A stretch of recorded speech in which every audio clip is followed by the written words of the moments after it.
জয় যিশু। গীত সংহিতা 25 অধ্যায়। গীত সংহিতা 25 অধ্যায়। এই গীতটি ঈশ্বরের চরণে সমর্পিত জীবনের এক প্রাণবন্ত প্রকাশ, ঈশ্বরের প্রতি এক অবিচল ভক্তি ও শ্রদ্ধার নিদর্শন। এরই সাথে রয়েছে ঈশ্বরের দয়া অনুগ্রহ লাভের আকুল বিনতি। এই দয়া অনুগ্রহ লাভের জন্য প্রয়োজন জ্বলন্ত বিশ্বাস। ঈশ্বরের উপরে সেই বিশ্বাস নিয়েই তিনি সর্বান্তকরণে ঈশ্বরের শরণে নিয়েছেন। দুঃখ, বেদনা, ভয়, পাপ এসবই আমাদের জীবনের সহচর, কিন্তু এসব নিয়েই ঈশ্বরের চরণে আসতে হবে। কিন্তু এইসব নিয়েই ঈশ্বরের চরণে আসতে হয়, তার শরণ নিতে হয়। আর ঈশ্বর আমাদের ভার তুলে নেন আমাদের সাহায্যের জন্য। আর ঈশ্বর আমাদের ভার তুলে নেন আমাদের সাহায্যের জন্য। 1 থেকে 3 ঈশ্বরের কাছে দাউদের প্রার্থনা। ঈশ্বরের কাছে দাউদের প্রার্থনা। প্রার্থনা ঈশ্বরের উপাসনার একটি অবিচ্ছেদ্য অংশ, এবং ঈশ্বরের উপাসনার একটি অংশ হলো ঈশ্বরের চরণে নিজেকে সঁপে দেয়া। দাউদ তার প্রার্থনার প্রথমেই নিজেকে ঈশ্বরের চরণে সঁপে দিয়েছেন। নিজের আমিত্ব, শ্রেষ্ঠত্ব, অহংকার পরিত্যাগ করে ঈশ্বরের কাছে নিজ প্রাণ অঞ্জলি রূপে উত্তোলন করেছেন।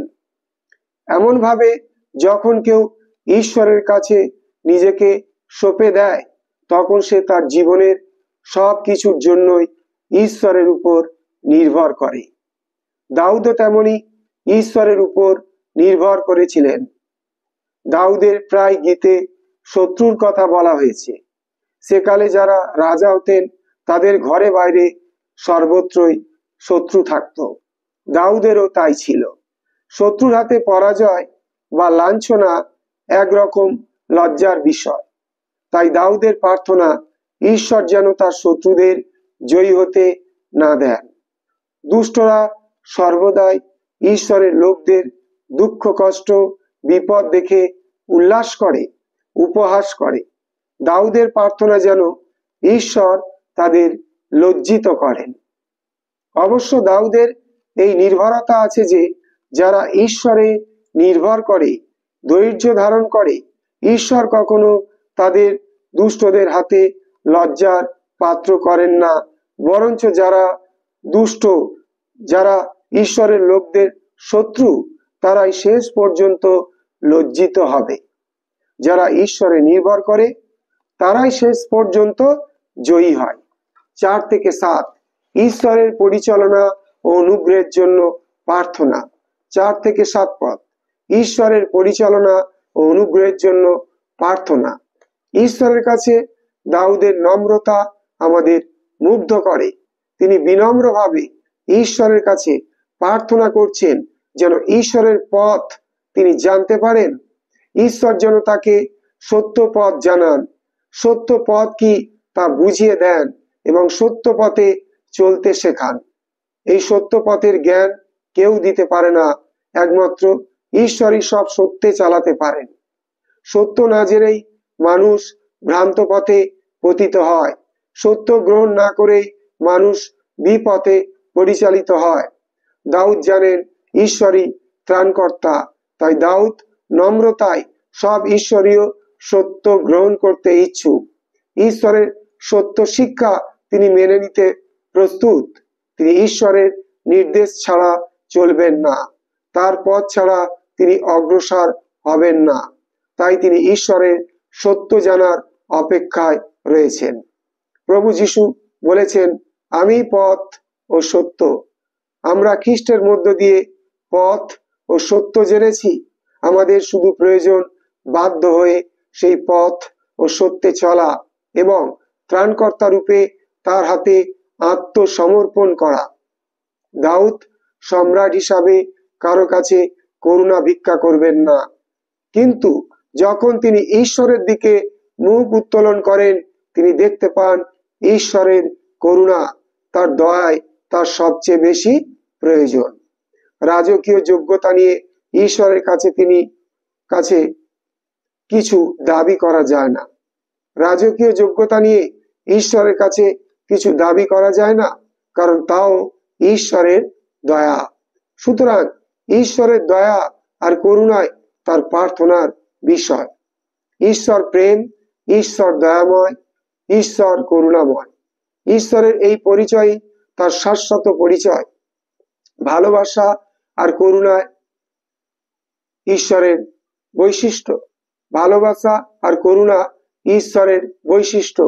অনাদি অনন্ত কাল থেকে ঈশ্বর প্রেমময়, আজও তিনি তেমনই রয়েছেন।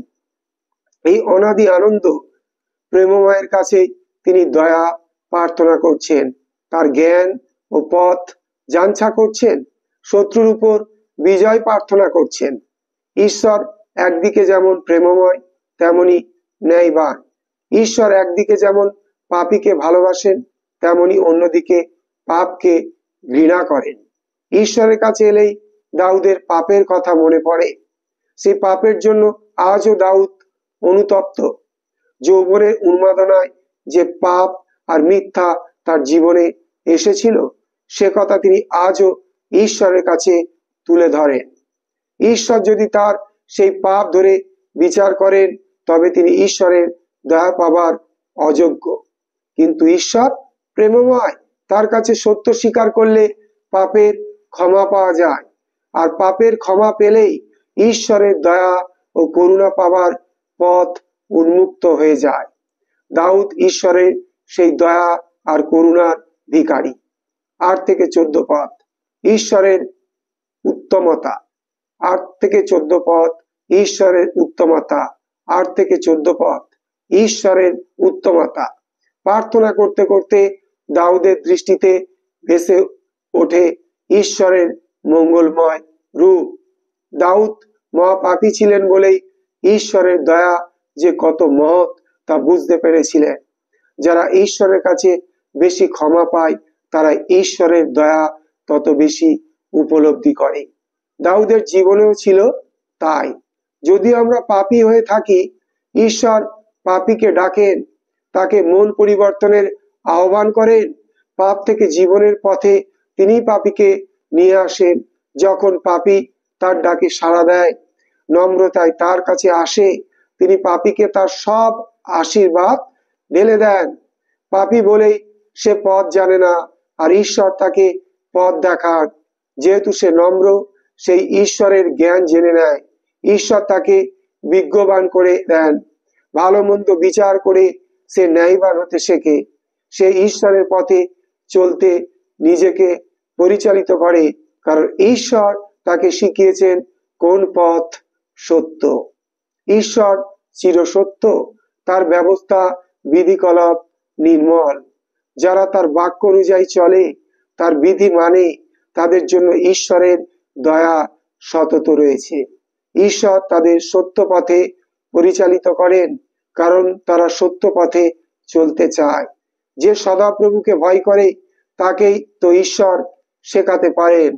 যে সদাপ্রভুকে ভয় করে, সেই তো ঈশ্বরের পথ বেছে নেয়। আর যে ঈশ্বরের পথ বেছে নেয়, তার প্রতিটি পদক্ষেপই ঈশ্বর পরিচালনা করেন। তাকে ঈশ্বর বিজ্ঞের ন্যায় চলতে করুণা করবেন। যে ব্যক্তি ঈশ্বরকে ভয় করে ও তার পথে চলতে নিজেকে সমর্পণ করে, তার জীবনে থাকে ঈশ্বরের শান্তি ও আনন্দ। জগতের দুঃখ, বেদনা, অসুস্থতা সবকিছুর মধ্যে ঈশ্বরের শান্তি বিরাজ করে। ঈশ্বর ভয় সমস্ত জ্ঞানের আরম্ভ। যারা ঈশ্বরকে ভয় করে, ঈশ্বর তাদের সর্বপ্রকার জ্ঞানে বিভূষিত করেন। এমনকি তারা ঈশ্বর সম্পর্কে অনেক নিগূঢ় তত্ত্ব জানতে পারবেন। ঈশ্বর তাদের কাছে অনেক গূঢ় জ্ঞান প্রকাশ করবেন, যা মানুষ লাভ করতে পারে না। 15 থেকে 22 সমাপ্তির প্রার্থনা। 15 থেকে 22 সমাপ্তির প্রার্থনা। ঈশ্বর বিষয়ক চিন্তা ও ধ্যান ঈশ্বর ভক্তকে আরো সবল করে। দাউদ তেমনি ঈশ্বরের মঙ্গলময় রূপ নিয়ে ধ্যান করে তিনি বুঝতে পেরেছেন যে ঈশ্বর নির্ভরতায় তার জীবনের একমাত্র কাম্য। যে প্রার্থনা দিয়ে তিনি আরম্ভ করেছিলেন, গীতটি শেষ করতে গিয়ে তিনি আবার প্রার্থনায় নিবিষ্ট হলেন, কিন্তু এবার তার প্রার্থনা যেন আরো গভীরতায় পৌঁছেছে। ঈশ্বরের গুণ আর মহত্ব ও মঙ্গলময় রূপ নিয়ে চিন্তা করাতেই তার ঈশ্বরের নির্ভরতা আরো বৃদ্ধি পেয়েছে। তার হৃদয়কে তিনি আরো খুলে দিয়েছেন ঈশ্বরের কাছে। তিনি সব কথা খুলে বললেন ঈশ্বরের কাছে।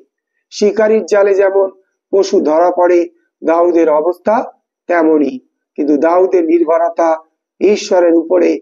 ঈশ্বরই তাকে শত্রুদের জাল থেকে ত্রাণ করবেন। দাউদ একাকী, চাকর, বন্ধু বান্ধব, তিনি কারোর উপর নির্ভর করেন না।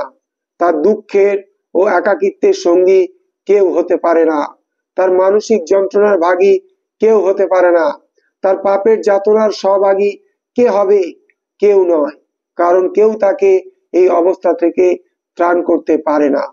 একমাত্র ঈশ্বরই তাকে মুক্ত করতে পারেন।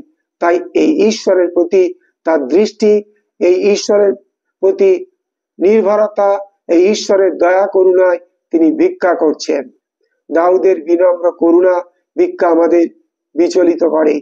শত্রুর হাতে অসহায়, শত্রুরা তার প্রাণ বিনাশের চেষ্টায় রত, কিন্তু দাউদের ঈশ্বর নির্ভরতাও আমাদের অভিভূত করে।